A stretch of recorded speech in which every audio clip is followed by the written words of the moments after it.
Monday means checks marks the spot. We pick three guys, and Kimmy kind of gives us her thoughts on what she believes you're going to do going on for the rest of the season. So I got a trio of guys and wanting to know whether or not you're back on the bandwagon for them. Maybe they struggled early, they started to turn it around, and whether or not you believe that this is something that's going to be for real. So the first one is DJ Moore, and we've sort of been kind of wishy-washy on him. Robbie Anderson had a great start to the season. We were underwhelmed with DJ Moore, but if you look closely, he's had exactly 93 receiving yards in 3 straight games, which is weird and kind of amazing on its own.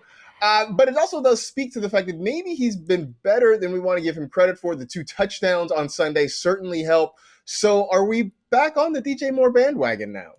You know, I've actually been back on the DJ Moore bandwagon since week 5 because that has been when he really started to see the consistency. If you look from week 5 to now, those 3 games combined, he's averaged 19.6 fantasy points, and he's clearly becoming a major receiving option and threat for Teddy Bridgewater and the Panthers. Now, yesterday, I thought it was going to be way more of a Robbie Anderson game, but that just wasn't the case. But I'm not hating against DJ Moore. I'm actually really happy for him, and I think fantasy managers should hold on to him and kind of continue to expect these plus 14 fantasy point performances week by week. If you look at the matchups for the Panthers from here on out, next week, DJ Moore should be an absolute must start because they are playing the Atlanta Falcons. I think we all understand why you start everybody against the Falcons. But then they take on the Kansas City Chiefs. Then they take on the Bucks and then the Lions and the Vikings before they have their bye. I would temper expectations in some of those tougher games, especially against the Chiefs. But at least for next week, DJ Moore must start against the Falcons.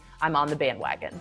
He's been a top 15 receiver the last couple of weeks. In fact, he's outscored Robbie Anderson over that period. So maybe he's starting to get back to the guy we thought he would be at the start of the year.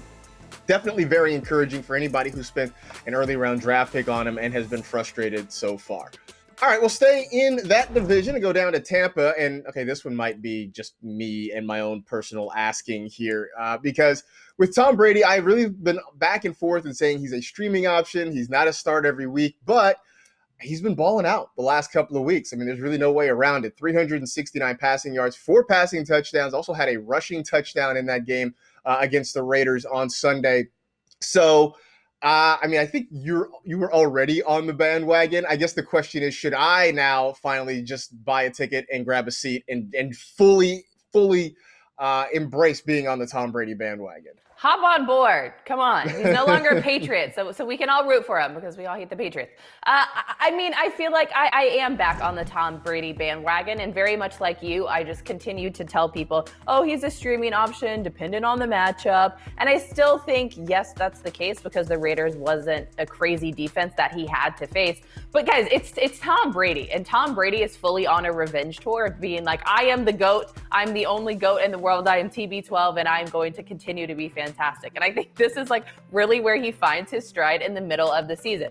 I think one of the things that was really fun to watch Tom Brady yesterday is that he spread the wealth of the ball. He got a touchdown to Gronk, his bestie. He got one to Scotty Miller, Chris Godwin, and Tyler Johnson. So I think he should absolutely be started next week going up against the Giants on Monday Night Football. And then he could be a streamer in week 9 as he faces Drew Brees and the Saints for matchup number 2 of the season. But remember, in week 1, when he did see when he saw Drew Brees before, he put up 20 fantasy points. So you have to be mindful of that and realize Tom Brady may be a must start.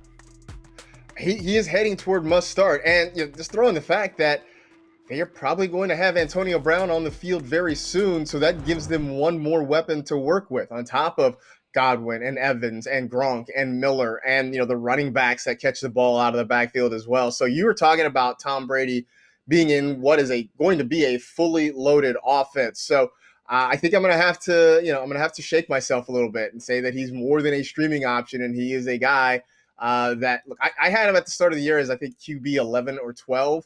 Who knows? He could very well be squarely smack dab in the top 10 before the year is over if he keeps playing the way he's been playing for the last couple of weeks. All right, one last one, and I feel like the Antonio Gibson hype has sort of ebbed and flowed, right? It was high tide when we got to late August, early September, when it looked like he was going to be the lead back. Early in the season, it wasn't so great because he just wasn't getting the ball a lot. Then it kind of swelled again. It's receded. Then on Sunday, over 100 yards as Washington just dismantled a hapless Cowboys team. And so now another big game, 128 yards and a touchdown for Antonio Gibson. Is it back to high tide again with the Gibson wave?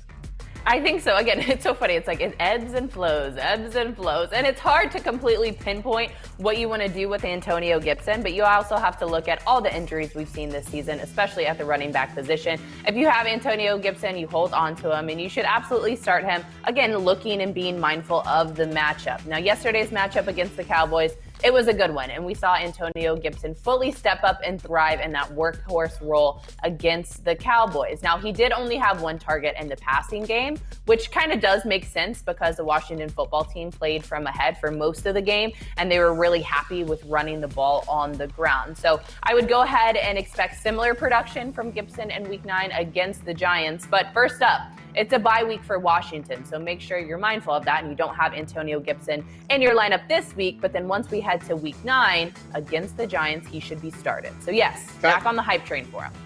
Yeah, in fact, I think the next 4 games are actually pretty favorable for Gibson. You mentioned the Giants, and they got the Lions, they got the Bengals, who have been okay against the run, and then it's the Cowboys again. So there's 4 weeks in a row where you could see really good production from Antonio Gibson. It was weird a little bit, I guess, that he only got the one target, but you mentioned game script sort of factored into that, where they didn't really need to throw the football to him a whole lot. But we know that he can do that. We know that's part of his game.